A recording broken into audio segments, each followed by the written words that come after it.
Quando pensamos em Charles Baudelaire, a primeira imagem que vem na nossa mente é talvez a do poeta maldito, autor de As Flores do Mal, que chocou a sociedade parisiense com seus versos sobre sexo, morte e decadência. Mas Baudelaire é muito mais do que apenas a temática dos seus poemas. Há um Baudelaire que é ainda muito relevante para nós nos dias de hoje.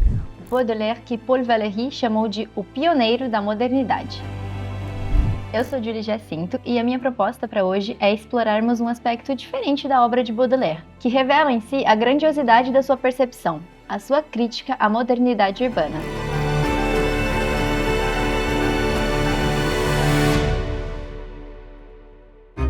No vídeo de hoje, nós vamos conversar sobre como Baudelaire nos oferece um diagnóstico atemporal sobre a vida na metrópole que nos ajuda a compreender não apenas a Paris daquela época, mas também os desafios e as belezas das cidades de hoje. E é justamente por causa dessa ideia de pioneiro da modernidade que chegamos ao nosso primeiro ponto. Para começar, precisamos entender o que Baudelaire queria dizer com a palavra modernidade. Hoje em dia, a gente usa essa palavra quase que sem pensar, associando-a com tecnologia, avanço, progresso. Mas será que era isso que Baudelaire queria dizer quando ele criou essa palavra? Ele foi o primeiro a notar e dar nome à modernité como uma experiência bem particular e muitas vezes perturbadora das grandes cidades. Ele criou o termo para descrever essa vivência fugaz e a responsabilidade da arte em capturá-la, ao invés de simplesmente reproduzir aquilo que já era considerado clássico ou eterno.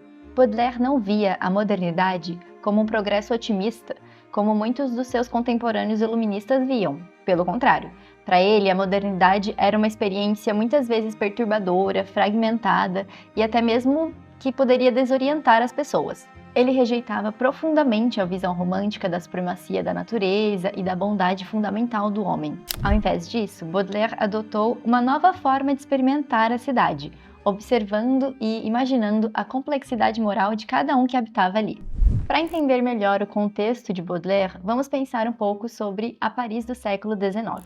Era uma cidade em ebulição, que estava passando por uma transformação urbana radical sob o comando do barão Haussmann entre 1853 e 1870. As ruas estreitas e medievais estavam dando lugares a grandes bulevares, praças monumentais e edifícios padronizados.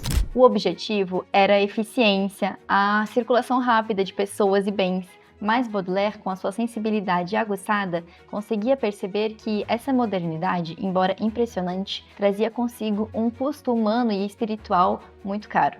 O que ele enxergava na cidade era que as pessoas se tornavam quase que uniformes, uma massa de burgueses idênticos, onde a individualidade se perdia no meio da multidão. Baudelaire valorizava um tipo de gente marginalizada, a quem nós podemos chamar de anti-heróis anônimos, como os doentes, os trabalhadores, os mendigos e as prostitutas, que contrastavam com aquela burguesia emergente e as idealizações românticas.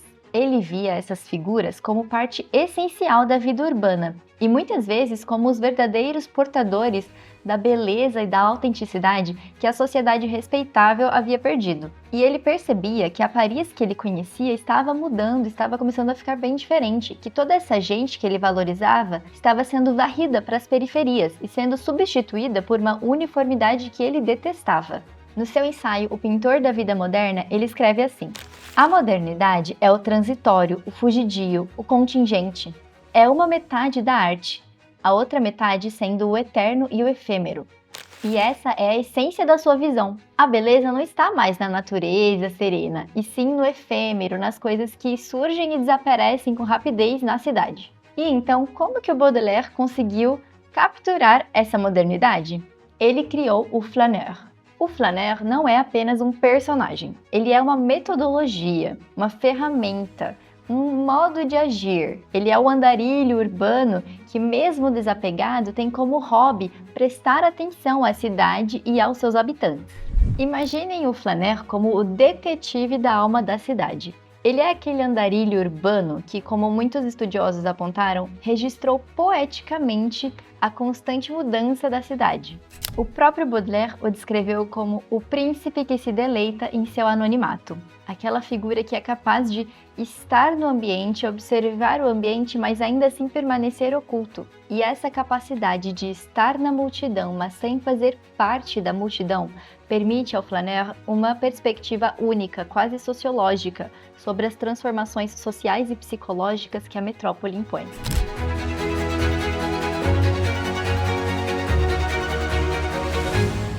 Os escritos e a poesia de Baudelaire são a própria encarnação desse arquétipo. Ele também vagava pelas ruas, pelas avenidas, os bulevares, observando as multidões nessa nova era de vitrines e cafés.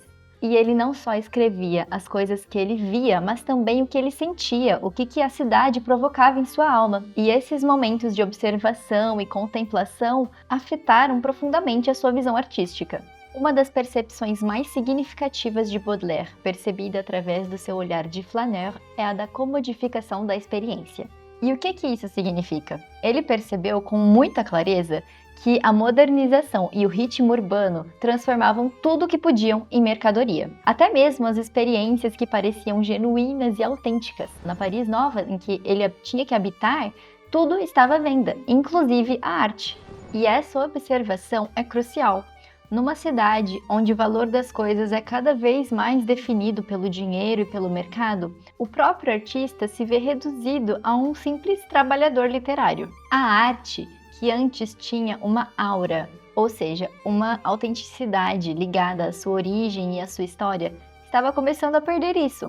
E vamos lembrar que tudo isso estava acontecendo na era da reprodução em massa e do consumo desenfreado. Inclusive, foi Walter Benjamin, um dos maiores estudiosos de Baudelaire, quem aprofundou essa ideia da perda da aura da obra de arte na era da reprodutibilidade técnica, usando o próprio Baudelaire como seu maior exemplo, no seu famoso trabalho Das Passagens Werk. A grande preocupação de Baudelaire era essa: como que o homem moderno resistiria a virar um simples objeto? O próprio Baudelaire passou por essa amargura da perda da aura. O Flaneur, ao mesmo tempo em que observa a cidade, mantém uma distância crítica. Mas ele também é um indivíduo que habita aquela cidade e acaba se tornando objeto da sua própria observação. E é por isso que ele se identificava tanto com os marginalizados da sociedade. Ele interpretava a sociedade dele através do processo de banalização que essas figuras viviam. E essa percepção da comodificação não parava na arte e no artista, ela se estendia para a cidade. As próprias interações humanas ficavam mais superficiais, mais focadas em trocas e interesses. As pessoas que moram e convivem perto da gente e que antes poderiam ser uma fonte de conexão, se transformaram em uma multidão diferente, uma multidão de estranhos, de desconhecidos. E a individualidade se perdeu nessa multidão, e isso deu mais força para a solidão.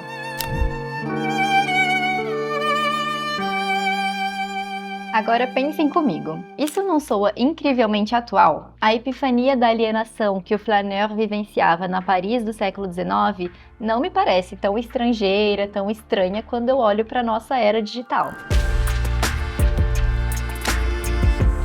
Quantas das nossas interações nas redes sociais não são superficiais?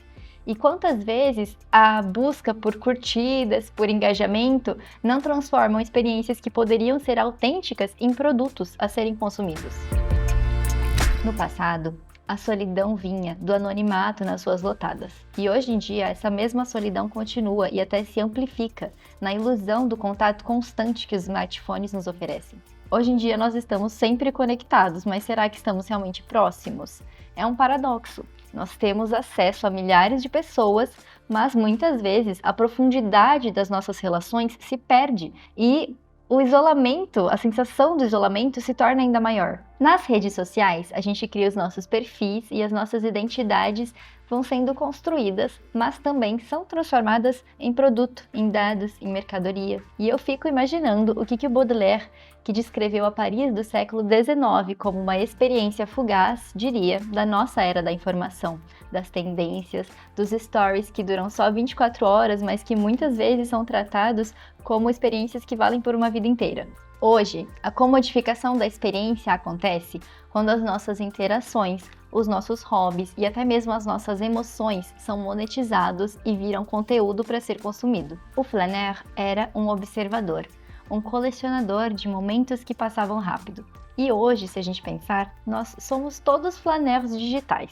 Nós navegamos pelas paisagens virtuais, observando, sendo observados, mas muitas vezes sem aquela profundidade de conexão que Baudelaire tanto lamentava ter perdido e tanto buscava.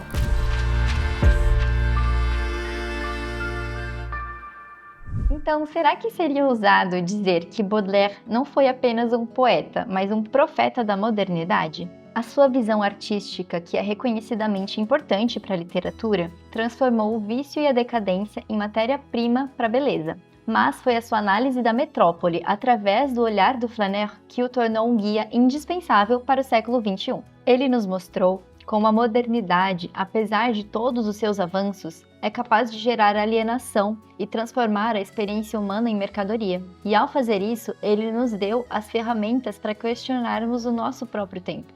E eu queria finalizar esse vídeo com um convite: que a obra de Baudelaire nos inspire a sermos flaneurs mais atentos nas nossas próprias cidades, que nos estimule a observar com mais cuidado, criar relações mais profundas e encontrar a beleza na nossa vida moderna.